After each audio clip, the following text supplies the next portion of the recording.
Hi guys, welcome to Sage. Do you like mushroom? If you love mushroom, this is a video for you. So today, I'm going to show you how I make this. A low-tech mushroom bucket. If this is what you want to do, stick around and I'll show you how. So with this low-tech method, you can do it anywhere.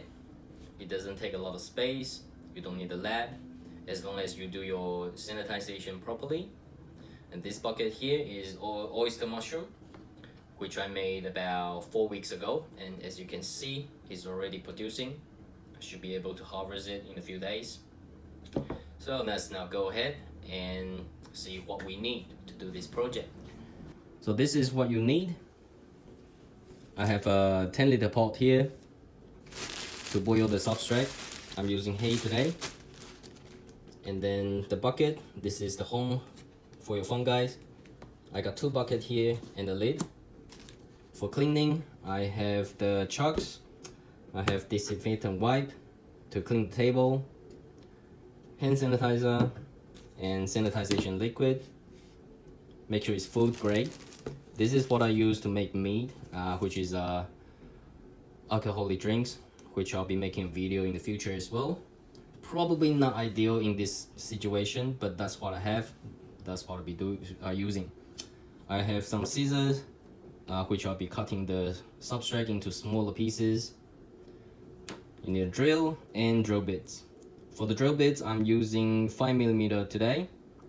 Previously, I have used the 10mm. It works,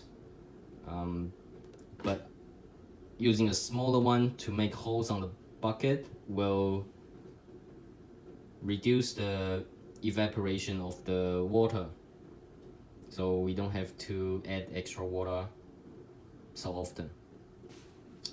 So that's all you need, pretty much. Let's make it.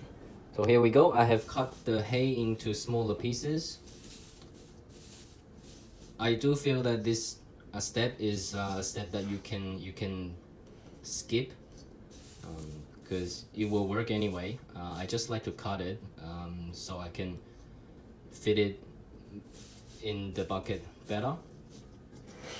So I'm not sure if you can see it on the camera, but we're at a point when I lightly push it down. It's at about a 5-liter mark over here. You can fill it up a little bit more just in case,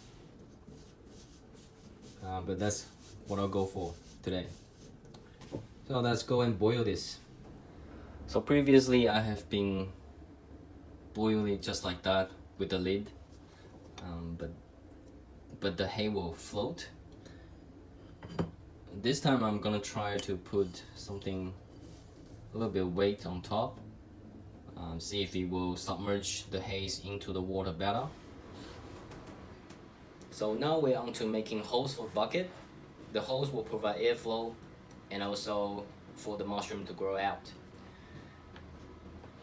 Something worth mentioning is the handle. As you can see, it doesn't stand up by itself. So if you want to keep the handle, you will want to avoid to have holes at this area here for the where the handle rests, because when the mushroom grow out and if this hole, it will block the handle, and you don't want that.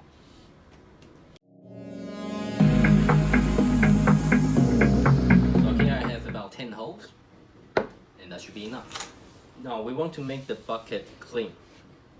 By clean, I mean 100% clean. So we're gonna use some sanitization liquid. Whatever you choose to use, you just follow the instruction on the label.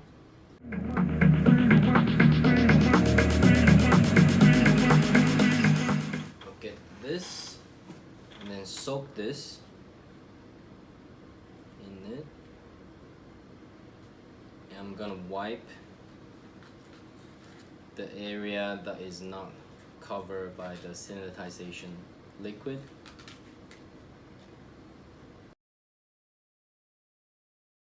And of course, the lid.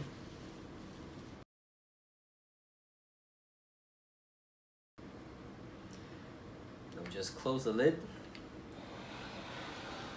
You can let it sit there until you want to use it. So here we go. It's been boiling for about 30 minutes. Let's turn the heat off.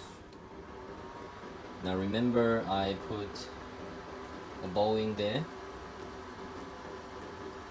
to keep the haze down. It doesn't work. I think it's not heavy enough, so next time I'll be using some extra weight.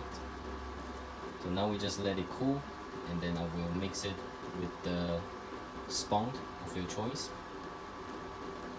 Now let's wait. Welcome back. So here we have the substrate cool down, and also the bucket sterilized. And then here we have the white oyster mushroom spawn that we're gonna mix with the substrate. You will also notice that I have my mask on because I don't want any contamination at this point that will make whatever I did this morning to waste. So what we're gonna do is I'll open the lid, and then I'm gonna take some substrate into the bucket,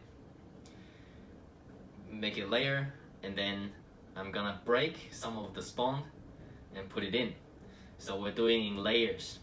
That way we don't actually have to mix them together with our hands. Speaking of hands, make sure your hand is clean. Use a soap to wash all the way from your fingertips up to your shoulder to make sure everything you touch is clean. So let's go ahead and mix them.